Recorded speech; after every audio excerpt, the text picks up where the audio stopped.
Hello students, welcome back again. आज हम सीखेंगे कि कैपिटल एसेट्स का शॉर्ट टर्म कैपिटल एसेट्स कौन सी होती हैं और लॉन्ग टर्म कैपिटल एसेट्स कौन सी होती हैं। देखिए, ये बहुत ज़्यादा इम्पोर्टेंट क्लास है, क्योंकि जब तक आप ये नहीं समझ पाओगे कि शॉर्ट टर्म और लॉन्ग टर्म क्या है, तो आप कैपिटल गेन वाला जो चैप्टर है वो आप अच्छे से कर नहीं पाओगे। तो देखिए, यहाँ पर बताया जा रहा है कि short term and long term दो तरीके की हमारी कैपिटल एसेट होती हैं। ये डिपेंड ऑन होल्डिंग टाइम होता है। अगर हम शॉर्ट टर्म की बात करें तो it means a capital held by an assessee for not more than 36 month. इसको आप अंडरलाइन कर लें कि 36 मंथ, यानी कि जो एसईसी है अगर उसके पास वो कैपिटल एसेट 36 महीने से ज़्यादा नहीं रही है, इस बात को याद रखें, 36 महीने से ज़्यादा नहीं रही है तो हम उसको शॉर्ट टर्म कैपिटल एसेट्स मानेंगे। तो 36 महीने याद रखें, 36 महीने से ज़्यादा नहीं है तो हम उसको शॉर्ट टर्म कैपिटल एसेट्स मानेंगे। और अगर हम लॉन्ग टर्म की बात करें तो लॉन्ग टर्म के बारे में कोई प्रोविज़न तो नहीं है, लेकिन इन्होंने बोला है कि a capital assets which is not a short term, यानी कि जो शॉर्ट टर्म नहीं है वो लॉन्ग टर्म है। तो हम ऐसे समझ सकते हैं कि जो 36 महीने से एक भी दिन ज़्यादा, या फिर कह सकते हैं कि 36 महीने से एक भी महीने ज़्यादा अगर कोई भी कैपिटल एसेट्स हेल्ड की गई है, एसईसी के द्वारा हेल्ड करने का मतलब रखी गई है, तो हम उसको कह देंगे लॉन्ग टर्म कैपिटल एसेट्स। उम्मीद है कि आपको समझ में आ गया होगा, तो आप सर्कल कर सकते हैं 36 महीने। अब बात करते हैं कि एक्सेप्शन, यानी कि इसको हिंदी में कहते हैं अपवाद। जो आपका 36 महीने का जो प्रोविज़न है उसका अपवाद है, यानी कि कुछ जगह पर हमें 12 महीने देखना है और कुछ जगहों पर हमें 24 महीने देखना है, 36 महीने नहीं देखना है। 12 महीने कहाँ देखना है? अगर कोई भी क्षमता या फिर पूर्वाधिकार अंश, जिसको इंग्लिश में कहते हैं इक्विटी और प्रेफरेंस शेयर, जो कि लिस्टेड है, सूचीबद्ध है, कहाँ पर? इंडिया में सूचीबद्ध। अगर वो इंडिया में है तो उन शेयर के साथ हमें 12 महीने का पीरियड देखना होगा। यानी कि हमें यह समझाने की कोशिश कर रहा हूँ कि अगर सूचीबद्ध समता या पूर्वाधिकार अंश हैं और वो पीरियड ऑफ होल्डिंग अगर उनकी अप टू 12 मंथ्स तक है तो वो शॉर्ट टर्म है, और 12 मंथ से ज़्यादा हो जाएगा तो वहाँ पे लॉन्ग टर्म हो जाएगा। फिर दूसरा रहता है any security, example debenture, government securities, उनको भी लिस्टेड होना चाहिए इंडिया में। डिवेंचर की बात है, ऊपर शेयर की बात थी, तो डिवेंचर और गवर्नमेंट सिक्योरिटीज़ के लिए भी 12 महीने हैं, लेकिन वो लिस्टेड होना चाहिए। लिस्टेड के लिए हमें 12 महीने का पीरियड देखना है, ठीक है। तो 12 महीने तक रहेगा तो शॉर्ट टर्म है, 12 महीने से ऊपर जाएगा तो long term. A unit of and equity oriented fund, equity oriented fund की अगर कोई भी यूनिट है तो उसके लिए भी 12 महीने का प्रोविज़न है। फिर है जीरो कूपन बॉन्ड, और फिर है यूनिट्स ऑफ यूटीआई। तो इन सभी चीज़ों के लिए 12 महीने का पीरियड है, तो 12 महीने तक रहेगा तो आपका शॉर्ट टर्म रहेगा, उससे ऊपर लॉन्ग टर्म चला जाएगा। आपके लिए जो इंपॉर्टेंट है वो एक तो शेयर वाला प्रोविज़न और एक डिवेंचर वाला। इन दोनों जगह पर आप याद रखें कि अगर वो लिस्टेड हैं, मैं बार बार समझा रहा हूँ, अगर वो लिस्टेड हैं तो उनकी पीरियड ऑफ होल्डिंग 12 महीने से ऊपर जाती है तो वो लॉन्ग टर्म बन जाती है। 36 महीने नहीं देखते यहाँ पर। बात अगर हम 24 महीने यानी कि 24 मंथ्स की बात करें तो वहाँ पर बोला जा रहा है इक्विटी और प्रेफरेंस शेयर, तो सेम यहाँ पर बोला गया था और अब यहाँ पर बोला जा रहा है, लेकिन यहाँ पर अनलिस्टेड है। अनलिस्टेड अगर इक्विटी शेयर हैं और प्रेफरेंस शेयर हैं, एक बात का ध्यान रखना कि यहाँ पे डिवेंचर की बात नहीं है, तो डिवेंचर की बात नहीं है तो यानी कि अनलिस्टेड डिवेंचर के लिए 36 महीने रहेगा, जो कि ऊपर समझाया गया था। तो यहाँ पर अनलिस्टेड अगर इक्विटी और प्रेफरेंस शेयर है तो वहाँ पर आपका पीरियड ऑफ होल्डिंग 24 महीने।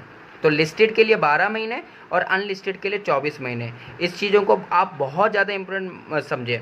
आगे कह रहा है इमूवेबल प्रॉपर्टी। इमूवेबल वो प्रॉपर्टी होती है जिसको एक जगह से दूसरी जगह नहीं लेके जा सकते, तो उन प्रॉपर्टी के लिए चाहे वो लैंड है चाहे वो बिल्डिंग है, एग्रीकल्चर लैंड तो आपका एग्जाम्प्ट होता है, लेकिन अगर वो अर्बन लैंड है और बिल्डिंग है तो उन जगह पर आपका जो प्रोविज़न रहेगा वो 24 महीने रहेगा। यानी कि 24 महीने से ज़्यादा रहेगा तो वो लॉन्ग टर्म हो जाएगा और उससे कम रहेगा तो शॉर्ट टर्म रह जाएगा। उम्मीद है आपको ये चीज़ समझ में आई होगी। अब हम क्वेश्चन नंबर 2 की ओर चलते हैं। अब ये क्वेश्चन आपका क्वेश्चन नंबर 2 है। क्वेश्चन नंबर 2 आपकी स्क्रीन पर आ गया होगा। अब हम आपको समझाते हैं कि क्वेश्चन नंबर 2 में हम लोग कैसे इसमें कैलकुलेट करेंगे कि कौन सा एसेट्स हमारा लॉन्ग टर्म है, कौन सा हमारा शॉर्ट टर्म है। जैसे अभी हमने अभी प्रोविज़न समझा है। तो क्वेश्चन नंबर 2 का जो फर्स्ट केस है उसमें हमारा जो कैपिटल एसेट है वो हमारी बिल्डिंग है, और बिल्डिंग हम अच्छे से जानते हैं कि बिल्डिंग हमारा कैपिटल एसेट में आता है। साथ ही साथ अब हम उसकी पीरियड ऑफ होल्डिंग की बात करेंगे। तो पीरियड ऑफ होल्डिंग, जिसको हम शॉर्ट में पोहा कहेंगे आगे जाके, तो यहाँ पर बोला गया था क्वेश्चन में कि उसको हमने ख़रीदा था 10 फरवरी 2019 को और उसको बेचा गया है 12 जुलाई 2021 को।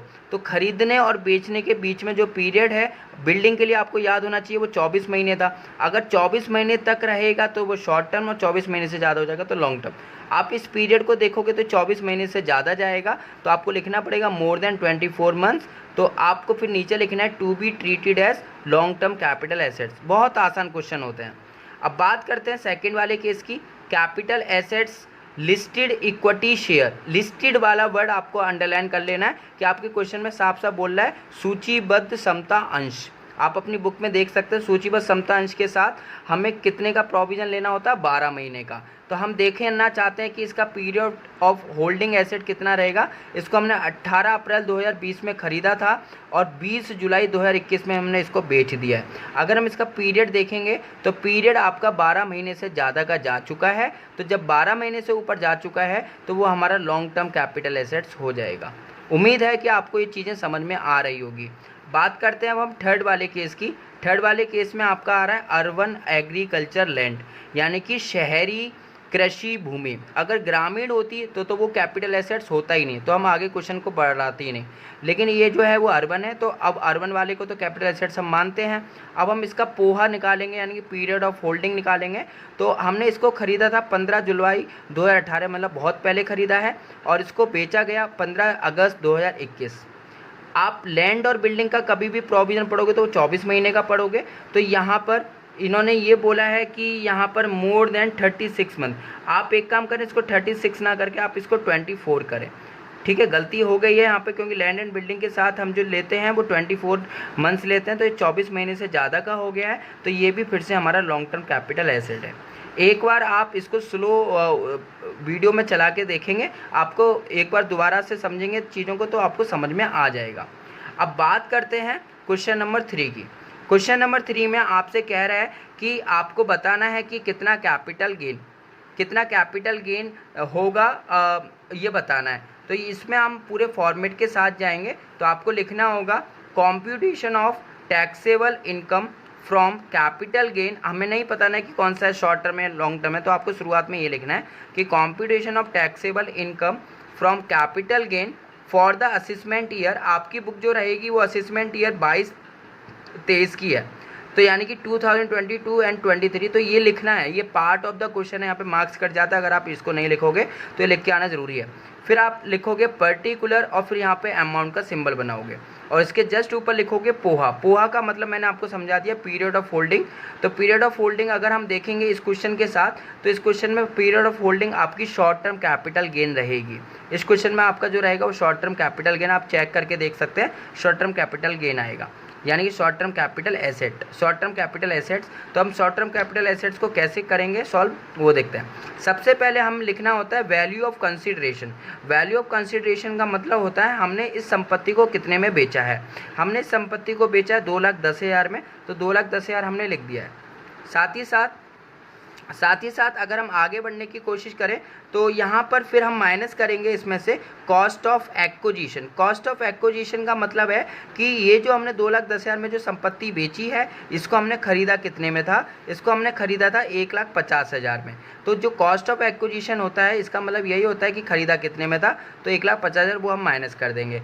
कॉस्ट ऑफ इम्प्रूवमेंट का मतलब है हमने इसमें सुधार किया था, तो वो कितने रुपए में सुधार किया था, 17,200 रुपये में, तो 17,200 ये भी माइनस कर देंगे। तो 2,10,000 में जो बेची गई संपत्ति थी उसको हमने 1.5 लाख में ख़रीदा था, 17,200 हमने उस पर खर्चा किया था सुधार करने का। तो दोनों चीज़ों को हम माइनस करेंगे तो आपका आ जाएगा शॉर्ट टर्म कैपिटल गेन 42,800। तो उम्मीद है कि आपको ये बहुत आसान क्वेश्चन शुरुआत में है, तो आप लोग कर सकते हो। आप लोगों से रिक्वेस्ट है कि आप क्वेश्चन नंबर 4 करें, और साथ ही साथ अगर आपको क्वेश्चन नंबर 4 नहीं समझ में आ रहा तो आप कमेंट करके हमें बताएं, आप लोगों को हम इसके बारे में समझा देंगे, क्योंकि question number 4 as it is 3 की तरह इसलिए हमने नहीं कराया है, तो आप खुद सेल्फ करेंगे क्वेश्चन नंबर 4। अब आगे बढ़ते हैं, अब हम क्वेश्चन नंबर 5 की तरफ मूव आउट करते हैं। क्वेश्चन नंबर 5 हमसे क्या कह रहा है? क्वेश्चन नंबर 5 फिर से हमसे यही बोल रहा है कि कैपिटल गेन बताइएगा 22-23 में कितना हुआ है। तो अब हम कैपिटल गेन की बात करेंगे, तो कॉम्प्यूटेशन फिर से हमें वही चीज़ लिखनी है, computation of taxable income from capital gain for the assessment year 2022-23। फिर से वही फॉर्मेट, पर्टिकुलर अमाउंट का सिंबल बनाइए, अमाउंट के सिंबल के जस्ट ऊपर लिखिए poha, period of holding asset. इस क्वेश्चन में ये पीरियड ऑफ होल्डिंग रहेगा वो लॉन्ग टर्म रहेगा। क्वेश्चन नंबर 3 में जो था वो शॉर्ट टर्म था। तो अब आपको फ़र्क पता चलेगा कि लॉन्ग टर्म शॉर्ट टर्म में इतना फ़र्क क्यों है, और देखा इसका सॉल्यूशन करने में भी फ़र्क आएगा। ठीक है, तो आपको ये पता होना चाहिए कि लॉन्ग टर्म शॉर्ट टर्म में क्या होता है, तो इसके लिए अभी हमने समझाया भी था। तो सबसे पहले हम वही करेंगे कि हमने इस संपत्ति को कितने में बेचा है, तो वैल्यू ऑफ कंसिडरेशन में लिखेंगे हमने इसको बेचा था 4 लाख रुपए में।